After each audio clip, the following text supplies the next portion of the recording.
I enrolled in a new school recently, and my first day is just tomorrow. I was getting excited until the principal sent me an email. It was titled First Day Rules. I opened them intrigued to see how much they differed from my old school, if I could chew gum or leave at lunchtimes to get my own food. But no, these rules were completely different. The email went, "Good morning. It has come to my attention that it is your first day tomorrow, and I can't wait to welcome you here. But our school has a different set of rules for day one as it does any other.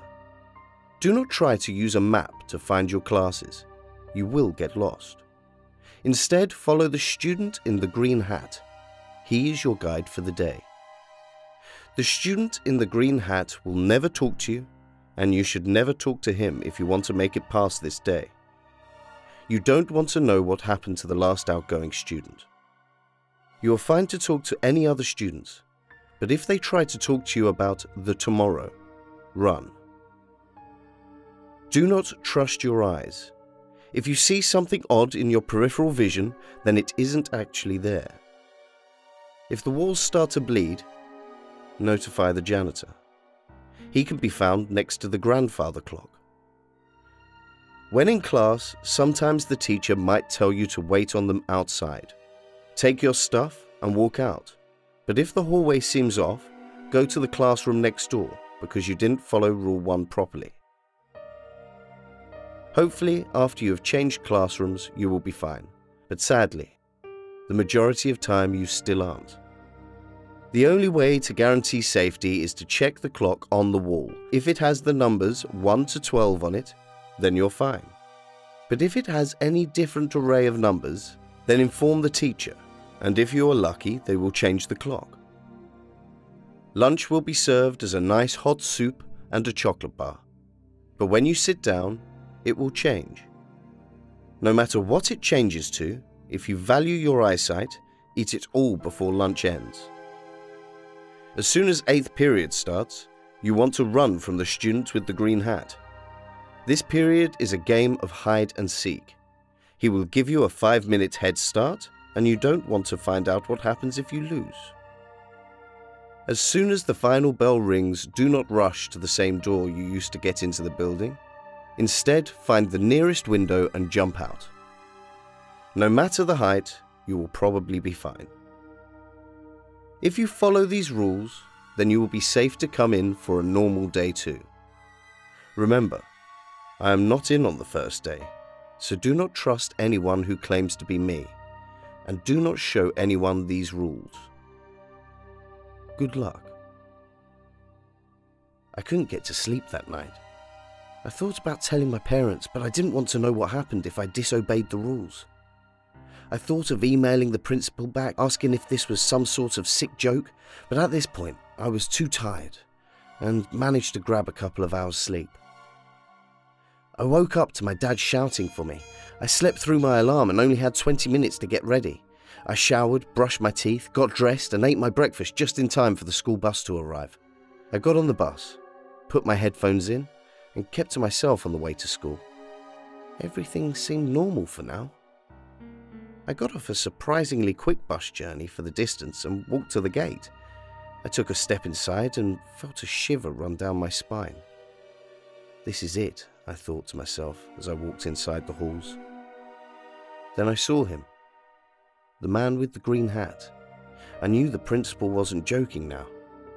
He was about 7 foot tall and smelt like candy apples. I heard the bell ring and that's when he started to move. He walked with purpose like he knew I was following even though he hadn't seen me. I made it to the first class in one piece. I sat down at the back as to not be noticed, but as soon as I sat, some friendly-looking boy with baby blue eyes next to me struck up a conversation. I remembered I was allowed to talk to people, so I talked to this charismatic man about my interests and what school I came from. We talked until the end of the period, and he made me think the principal was joking, until he turns to me as the bell rang and asked, "What do you know about the tomorrow?" His smile distorted to show rows of teeth. He grew in size, almost to try and block me from escaping. I looked around for help, but everyone didn't seem fazed by this behavior. So before he could do me any harm, I pulled on his hair, and while he was distracted, I ran to my next class. Periods 2, 3, 4 and 5 all went well, but which could be because I didn't mutter a peep. Then came lunch. I had 20 minutes to spare until it was my turn to eat, so I found a bench and tried to listen to music in peace. But it was as if the building didn't like that. I saw many things out of the corner of my eye, ranging from someone waving to me who wasn't actually there, to a kid performing what looked like a ritual of candles floating around him. My mind was now slowly turning against me, it seemed. Finally, after what felt like forever, it was my turn to eat. I got my soup and my chocolate bar as promised and sat down. As soon as I touched my seat, the food changed. The soup turned from a nice beige colour to blood red. I tasted it, and sure enough it had the metallic twang that human blood does. That's when I turned on my chocolate bar, still in the wrapper. I opened it to reveal what looked to be the same baby blue eyes from the friendly boy earlier. I nearly screamed, but I didn't want any more attention than I already had. So I pretended everything was normal. I quickly gulped down the blood so my eyes didn't end up like the poor boys, and I pinched my nose whilst praying for forgiveness and ate the eyes in one bite. They tasted oddly sweet.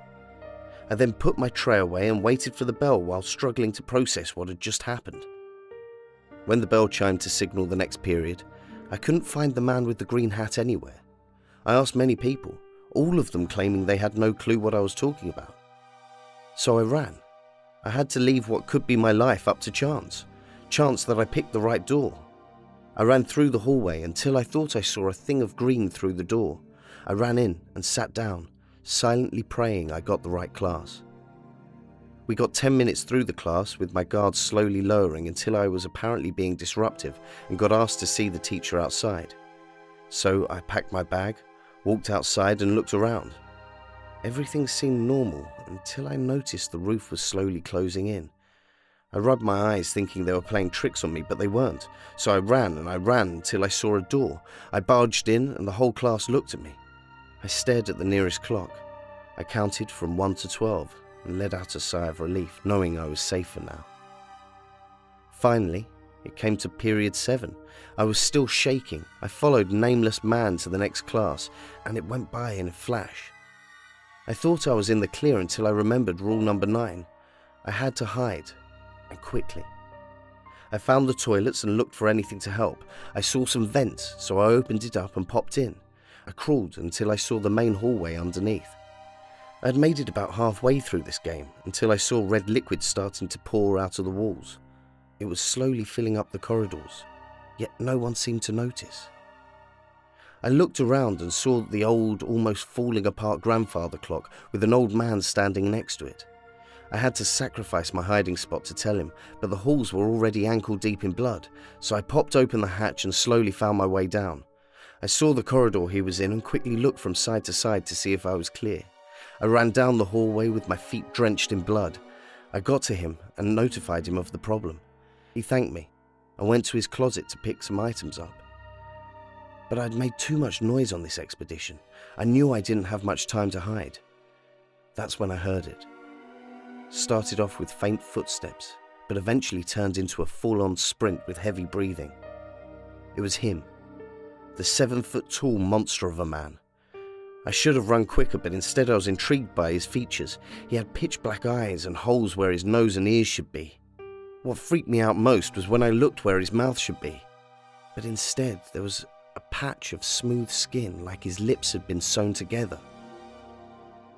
With not much time left until he got to me, I turned and ran. I ran faster than I ever knew I could. I spent the rest of this twisted game running at speeds I never knew I could achieve.